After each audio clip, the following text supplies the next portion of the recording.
गणेश जी रिद्धि सिद्धि के दाता और विघ्न विनाशक देवता हैं जो पूजा अर्चन से प्रसन्न होकर भक्त की हर बाधा को दूर कर सुख सौभाग्य और धन धान्य के भंडार भर देते हैं। उनकी दयाशीलता व दानशीलता को लेकर काफ़ी कथाएं भी प्रचलित है। उनके अंदर ही हम आपको आज एक कथा सुनाने वाले हैं जिसमें एक बुढ़िया से खीर बनाने की लोक कथा काफ़ी प्रसिद्ध है। चलेगा, हम शुरू करते हैं हमारी आज की कथा। देखिएगा, ऐसे शुरू होती है। एक बार भगवान गणेश बाल रूप में चुटकी भर चावल और चम्मच में दूध लेकर पृथ्वी लोक पर निकले। वे सबको अपनी खीर बनाने को कहते जा रहे थे, पर सब ने उनकी बात को अनदेखा कर दिया कि इतने से चावल में क्या खीर बनेगी। इसी दौरान क्या होता है, वो थोड़ा और आगे जाते हैं तो एक गरीब बुढ़िया ने उनकी खीर बनाने को स्वीकार किया। अर्थात उसने कहा कि आइए बच्चे, मैं आपकी खीर बनाती हूँ। तो उन्होंने क्या किया, एक बड़ा सा भगोना एक चूल्हे पर चढ़ा दिया। इस पर गणेश जी ने कहा कि घर का सबसे बड़ा बर्तन चूल्हे पर चढ़ाइए, इतने बड़े भगोने से कुछ नहीं होगा। तो वो बहुत बड़ा समझकर उन्होंने समझा कि बच्चा मेरे साथ कुछ लीला कर रहा है, कुछ क्रीड़ा कर रहा है। तो उन्होंने उसकी खुशी के लिए एक बहुत बड़ा बर्तन भगोना जो था उस पर चढ़ा दिया। तो कुछ ही देर में क्या होता है, एक चमत्कार होते हैं। गणेश जी को जो चावल थे दिए हुए और दूध है वो बढ़ गए और पूरा भगोना खीर से भर गया। इसी बीच गणेश जी नहाने के बाद खीर खाने की बात कहते हुए गणेश जी ने कहा बूढ़ी अम्मा से कि मैं नहा के आता हूँ, फिर खीर खाऊंगा, और वहां से चले गए। पीछे से बुढ़िया के पोता पोती आए। उन्होंने कहा कि अम्मा हमको भूख लगी है, तो बुढ़िया ने उन्हें वह खीर खिला दी। खीर बनते देख रही पड़ोसन को भी बुढ़िया ने कटोरा भरकर खीर दे दी। बेटे की बहू ने भी चुपके से एक कटोरा खीर खाने के साथ ही एक कटोरा खीर छिपा दी। फिर क्या बोल होता है कि उसके बाद गणेश जी को भूख लगी तो बुढ़िया ने भी खाने के लिए खीर हाथ में ले ली और बोली आजा रे गणेशा, खीर खा ले। तभी गणेश जी वहां पहुंच गए और बोले कि मैंने तो खीर पहले ही खा ली। जब बुढ़िया ने पूछा कि कब खाई, तो वे बोले कि जब तेरे पोता पोती पड़ोसन व बहू ने खाई तभी मेरा पेट भर गया। इसके बाद जब बुढ़िया ने बाकी बची खीर के बारे में पूछा कि अब इसका मैं क्या करूं, तो गणेश जी ने कहा कि पूरे मोहल्ले और पूरे नगर में आप सबको न्योता दो। बुढ़िया ने सबको खीर खाने के लिए निमंत्रण दिया तो सब उसका मजाक उड़ाने लगे। और राजा को भी इस बात का पता लगा तो उसने भी सोचा कि देखते हैं बुढ़िया क्या जिमाती है। लेकिन जब सब बुढ़िया के द्वार पर खाने के लिए आए तो सब भर पेट खीर खाकर गए। तो राजा भी आश्चर्यचकित रह गया। उसने बुढ़िया को अपने दरबार में बुला लिया और सारा माजरा जानकर उसने बुढ़िया का खीर का भगोना अपने पास मंगा लिया। पर राजा के महल में जैसे ही वह खीर का भगोना पहुंचा तो उसमें कीड़े मकोड़े व जहरीले जानवर गिर गए। यह देखकर राजा वह बर्तन वापस बुढ़िया को दे दिया और जो उसके घर ले जाते ही वापस पहले जैसा हो गया। इसके बाद बुढ़िया ने फिर गणेश जी से बची हुई खीर के उपयोग के बारे में पूछा तो उन्होंने झोपड़ी के कोने में गाड़ देने को कहा। अर्थात गणेश जी ने कहा कि इस बची हुई खीर को आप अपनी झोपड़ी के किसी कोने में गाड़ दीजिए। ऐसा कर बुढ़िया रात को सो गई और गणेश जी उसकी झोपड़ी को लात मारते हुए अंतर्ध्यान हो गए, अर्थात चले गए। अगले दिन जब बुढ़िया उठी तो उसे अपनी झोपड़ी महल में बदली हुई मिली और खीर के बर्तन जहाँ पर उसने गाड़े थे सोने जवाहरातों से भरे हुए मिले। गणेश जी की कृपा बुढ़िया जानकर काफी प्रसन्न हो गई। तो गणेश जी की इस कथा से हमें क्या कामना करनी चाहिए कि हे गणेश जी महाराज, आपने जैसा फल बुढ़िया को दिया वैसा सबको देना। कथा कहने वाले व हुकार भरने वाले और आसपास के सुनने वाले सबके भंडारे भरे रखना। जय। मधुसूदन नाम का एक व्यक्ति रहता था। वो बहुत ही धनवान था।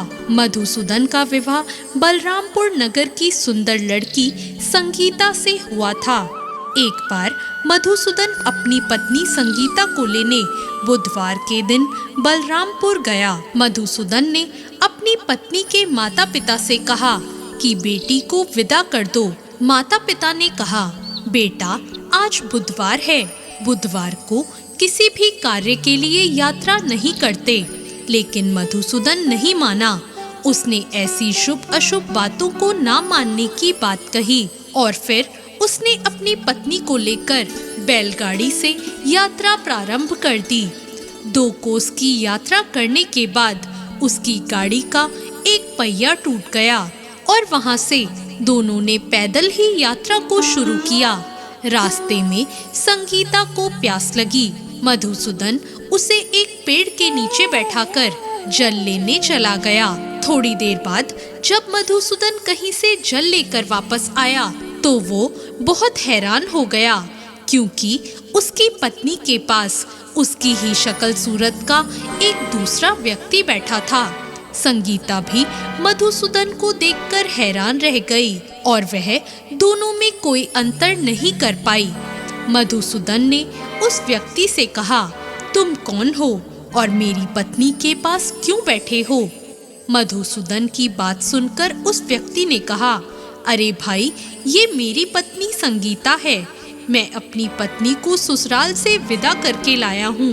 लेकिन तुम कौन हो जो मुझसे ऐसा प्रश्न कर रहे हो? मधुसूदन ने कहा, तुम जरूर कोई चोर या ठग हो। ये मेरी पत्नी संगीता है। मैं इसे पेड़ के नीचे बैठाकर पानी लेने गया था। इस पर उस व्यक्ति ने कहा, अरे भाई, तुम झूठ क्यों बोल रहे हो? संगीता को प्यास लगने पर जल लेने तो मैं गया था। मैंने तो जल लाकर अपनी पत्नी को पिला भी दिया। अब तुम चुपचाप यहाँ से चलते बनो, नहीं तो किसी सिपाही को बुलाकर तुम्हें पकड़वा दूंगा। दोनों एक दूसरे से लड़ने लगे। उन्हें लड़ता देखकर बहुत से लोग वहां इकट्ठे हो गए। नगर के कुछ सिपाही भी वहां आ गए। सिपाही उन दोनों को पकड़कर राजा के पास ले गए और उनकी सारी कहानी सुनकर राजा भी कोई निर्णय नहीं कर पाया। संगीता भी उन दोनों में से अपने वास्तविक पति को नहीं पहचान रही थी। राजा ने दोनों को कारागार में डाल देने के लिए कहा। राजा के फैसले पर असली मधुसूदन भयभीत हो उठा। तभी आकाशवाणी हुई, मधुसूदन, तूने संगीता के माता पिता की बात नहीं मानी और बुधवार के दिन अपनी पत्नी को अपने ससुराल से लेकर घर की ओर प्रस्थान किया। यह सब भगवान बुद्ध देव का प्रकोप है। मधुसूदन ने भगवान बुद्ध देव से प्रार्थना की कि हे भगवान, मुझे क्षमा कर दीजिए। मुझसे बहुत बड़ी गलती हुई है। भविष्य में मैं कभी ऐसा नहीं करूँगा। मधुसूदन के प्रार्थना करने से भगवान बुद्ध देव ने उसे क्षमा कर दिया और तभी दूसरा व्यक्ति राजा के सामने से गायब हो गया। राजा और दूसरे लोग इस चमत्कार को देखकर हैरान रह गए।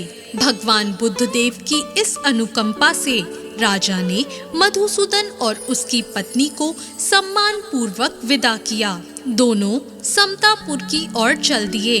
मधुसूदन और उसकी पत्नी दोनों बुधवार को व्रत करते हुए आनंद पूर्वक अपना जीवन बिताने लगे और इसी तरह भगवान बुद्ध देव की कृपा से उनके यहाँ खुशियाँ बरसने लगी। और इसी तरह जो भी विधिवत बुधवार का व्रत करके कथा सुनते हैं, भगवान बुद्ध देव उनके सभी कष्टों को दूर करते हैं। तो ये थी आज की कथा।